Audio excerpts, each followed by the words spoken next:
Loïc Prima et Jean-Paul Leroux, vous êtes respectivement les présidents des Plumets de Clohars-Carnoët et Moëlan-sur-Mer. Les Plumets sont les propriétaires terriens qui déplorent que leur terrain soit devenu non constructible, et cela à cause de la loi Allure qui ne permet plus aux hameaux de bâtir sur des dents creuses. Ces dents creuses, ce sont ces espaces non construits entourés de maisons. Dans les hameaux. C'est ça. Hein. Tout à fait. Ça représente combien de propriétaires sur vos communes? Alors à Moëlan,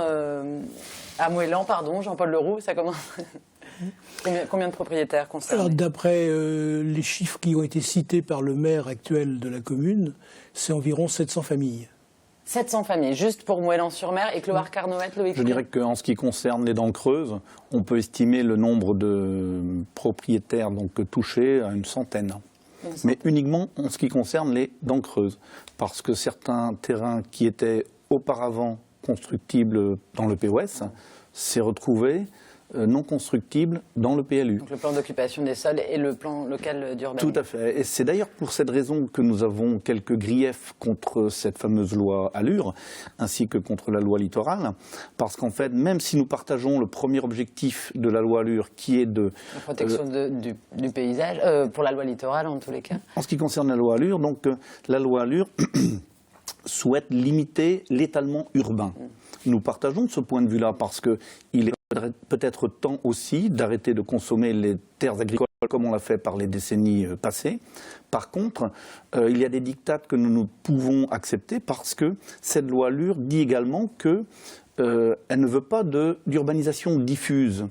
Or, c'est une problématique, notamment dans les pays de bocage comme l'est la Bretagne, parce que notre urbanisation s'est faite dans les hameaux. Et il y a un distinguo qui est très très préjudiciable entre village, c'est-à-dire bourg et agglomération, et hameaux. Alors pour bien comprendre ce mouvement, on va regarder ce reportage de Karine Chevrolier dans le Morbihan pour TB Sud. Regardez. À Kervignac, Catherine et Ronan sont voisins. Leur point commun, ils ont fait l'acquisition il y a une quinzaine d'années de terrains jouxtant leurs propriétés respectives. Des terrains constructibles devenus des parcelles agricoles avec l'entrée en vigueur de la loi Allure en janvier 2015. Nous avons décidé d'acheter un terrain à côté de notre maison actuelle pour éventuellement une construction future pour nos enfants ou autres. Nous sommes allés nous renseigner au mois de juin et nous avons eu la mauvaise surprise à la mairie que ce terrain n'était plus constructible. J'habite ici et le terrain que j'ai acheté en 2000 se situe là. L'impact de la loi Allure sur le terrain, c'est que mon terrain ne vaut plus rien. Estimé à 100 000 €, ce terrain ne vaut aujourd'hui qu'environ 1 500 €. Même cas de figure pour Catherine Martelot, qui a acheté une parcelle en face de sa maison pour un projet d'investissement locatif. On avait fait un emprunt sur 12 ans.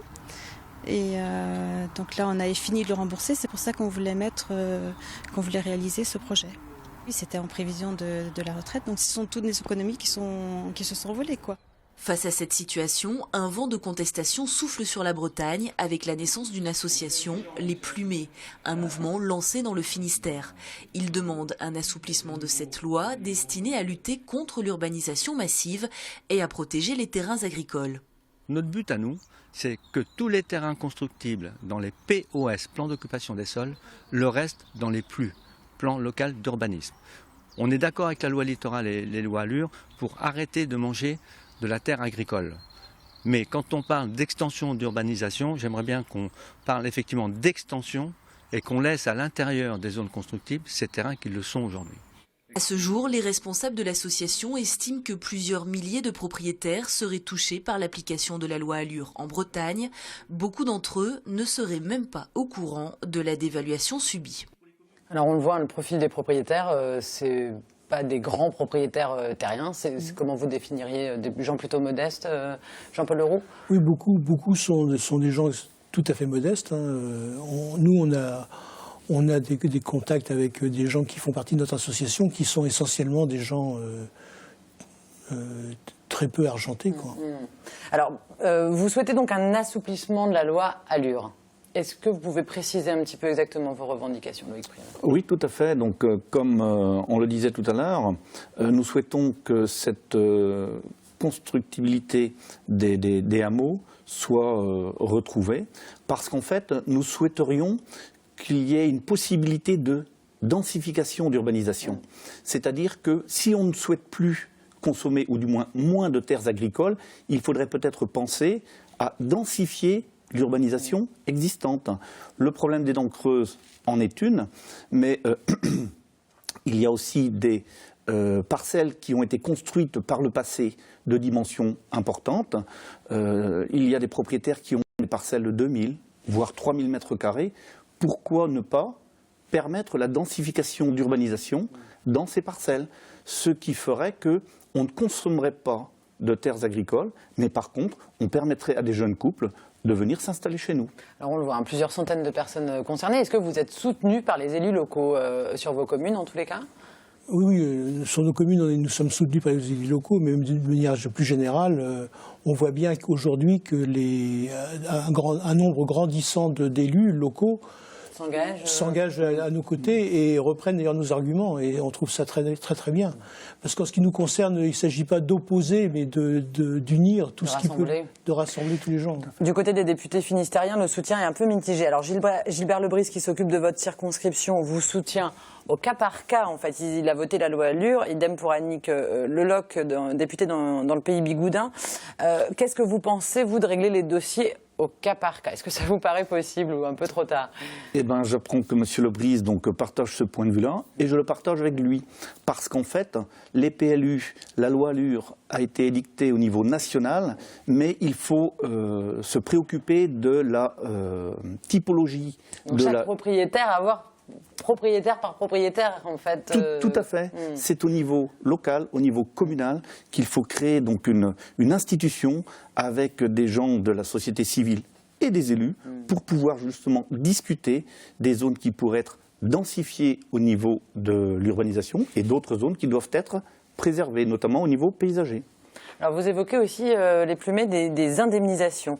Alors au vu des montants, par exemple un terrain de 100 000 € qui en vaut aujourd'hui seulement 1 000 €, comment ça se passerait? C'est-à-dire que c'est des subventions, des indemnisations qui arrivent quand même très très haut. Ce serait possible tout ça? Il y a justement un problème au niveau fiscal. Parce qu'en fait, certains de ces petits propriétaires ont payé des droits de succession en héritant des générations précédentes, sur des terrains qui avaient une certaine valeur. Aujourd'hui, l'État français vient leur dire que leur bien ne vaut plus rien.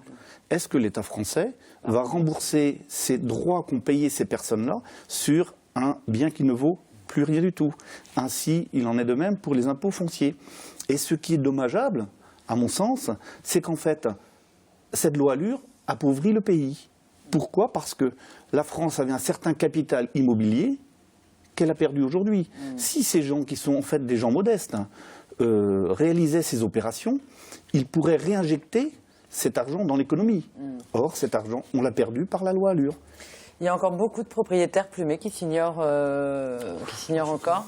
Hélas. Qu'est-ce qu'il faut qu'ils fassent? Alors, quand on est propriétaire si vous aviez un message à leur faire passer là, qu'ils aillent se renseigner déjà sur la valeur de leur terrain actuel? Non, la première des démarches est qu'ils se rendent dans leur mairie pour consulter le plan local d'urbanisme, si ce plan local d'urbanisme est en place, et s'il ne l'est pas, qu'ils portent des doléances auprès de leur municipalité pour préserver donc leur terrain constructible. Et s'ils veulent en savoir plus, se tourner évidemment vers les plumés. Vous allez mener une action collective, Jean-Paul Leroux? Comment ça se passe au niveau juridique? Est-ce que les plumés vont s'engager ensemble? Alors sur le plan juridique, c'est là qu'il y a un petit souci, si vous voulez, c'est que en ce qui nous concerne, nous sommes très réservés sur le fait de trouver des solutions juridiques aux problèmes qui sont posés. Ne serait-ce que parce que tout simplement les lois sont en place et tant que les lois n'auront pas changé, il sera très difficile d'arriver à nos objectifs.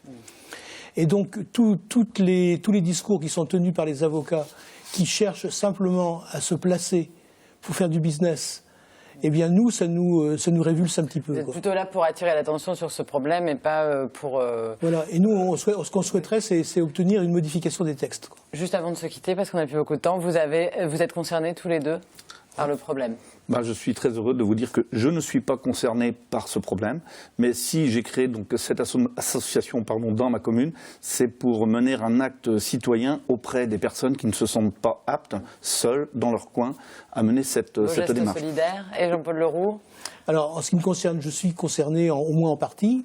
Et puis, autrement, si vous voulez, il est certain que je me suis engagé dans cette affaire parce que, tout simplement, je me suis rendu compte qu'aucune autre association ne s'était prononcée sur le sujet et que je m'étais dit, c'est pas possible qu'on ne fasse rien, quoi.